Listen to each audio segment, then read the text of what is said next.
É nosso convidado, Rodrigo Saraiva, deputado da Iniciativa Liberal. Bem-vindo à RTP. Já ouvimos esta semana o Ministro dos Negócios Estrangeiros dizer que o governo português tudo fará para ajudar ao diálogo. É pouco para a Iniciativa Liberal? Boa tarde.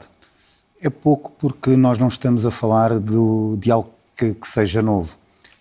Recordar que, e faz agora um ano, decorreram eleições autárquicas em Moçambique e já na altura houve bastantes irregularidades, de tal forma que houve tribunais a solicitar recontagens e até repetição de eleições. Na altura também houve protestos legítimos e pacíficos da população na rua e houve repressão policial sobre esses processos. Portanto, estamos a ver um déjà vu. Relativamente há um ano e agora, houve aqui uma situação diferente, uma novidade, que foi, entre as eleições e o dia que estamos agora a falar e os protestos que foram surgindo, o assassinato de duas pessoas bastante próximas de uma candidatura, da candidatura de Venâncio Mondlane e de um partido que é o Podemos. E estas eleições, convém também recordar o histórico de que Venâncio Mondlane, que é este novo candidato que surge e que aparentemente fica em segundo lugar nas eleições e que também está a dizer que ele próprio venceu as eleições, a sua candidatura nas eleições presidenciais foi validada e ocorreu. Mas a candidatura da força política, que era a CAD, que suportava Venâncio Mondlane às legislativas, foi chumbada, não foi aceita.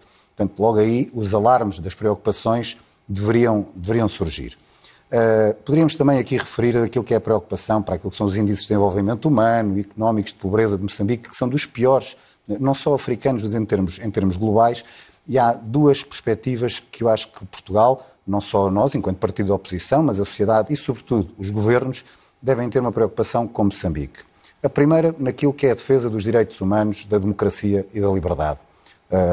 Moçambique não tem sido um Estado propriamente democrático, com este histórico que se falou. E depois há uma preocupação para aquilo que é a nossa comunidade que está em Moçambique. São mais de 30 mil pessoas permanentes que vivem. E aqueles, normalmente, os discursos dos governos, seja sobre Moçambique ou até quando foi sobre a Venezuela, por exemplo, e só dizer, sobre a Venezuela, o governo português e os governos do mundo inteiro foram muito rápidos a pronunciar sobre o que aconteceu na Venezuela. Sobre Moçambique, não há a mesma velocidade, o que é estranho.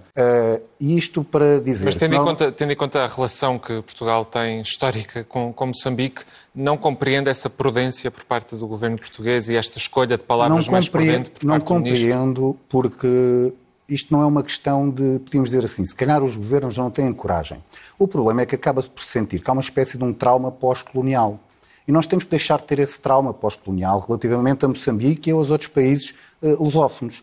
Até porque, por respeito àquilo que eles sempre pediram, que era uma emancipação, nós temos que os tratar como tratamos qualquer outro país, olhos nos olhos. Obviamente nós sabemos a relação histórica que temos com eles, mas isso não nos pode dar uma atitude nem de condescendência, nem de subserviência perante os regimes destes países. Temos que os tratar, olhos nos olhos, com o mesmo nível de exigência e de respeito que temos para qualquer país. E, portanto, se nós temos um nível de exigência com a Venezuela, com o Irão, para dar dois exemplos completamente diferentes, também o devemos ter com um país como Moçambique. Moçambique está ao nível da Venezuela, ao nível de transparência eleitoral, a seu ver?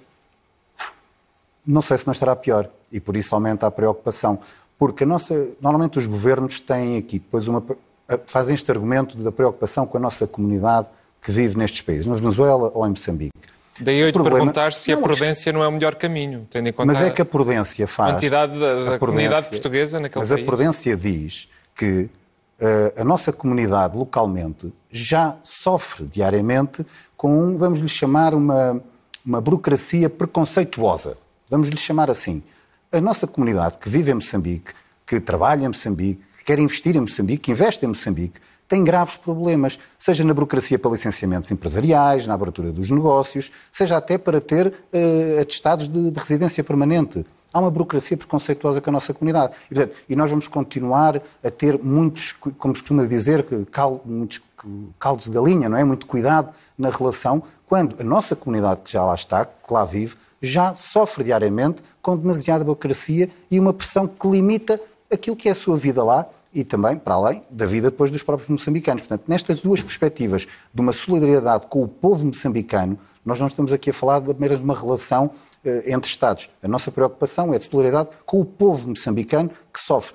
Como eu disse há pouco, o índice de desenvolvimento humano é dos mais baixos a nível mundial, o índice de pobreza é dos mais elevados a nível mundial. Para concluir, então, o Governo devia ter uma ação mais forte, mais efetiva e definitiva sobre a condenação e a não aceitação destes resultados eleitorais. Não deve aceitar todos estes resultados perante aquilo que são os factos que se conhecem, as irregularidades que se conhecem, e deve, junto com o resto da comunidade internacional, sobretudo também da União Europeia, porque há bastantes projetos da União Europeia a decorrer em Moçambique, as comunidades internacionais, quando mostram uma preocupação com algum país, é para pressionar os regimes locais a mudarem de rumo, a terem um rumo à democracia e ao respeito pelos direitos humanos. Rodrigo Saraiva, obrigado por ter vindo à RTP. Muito obrigado, Pedro.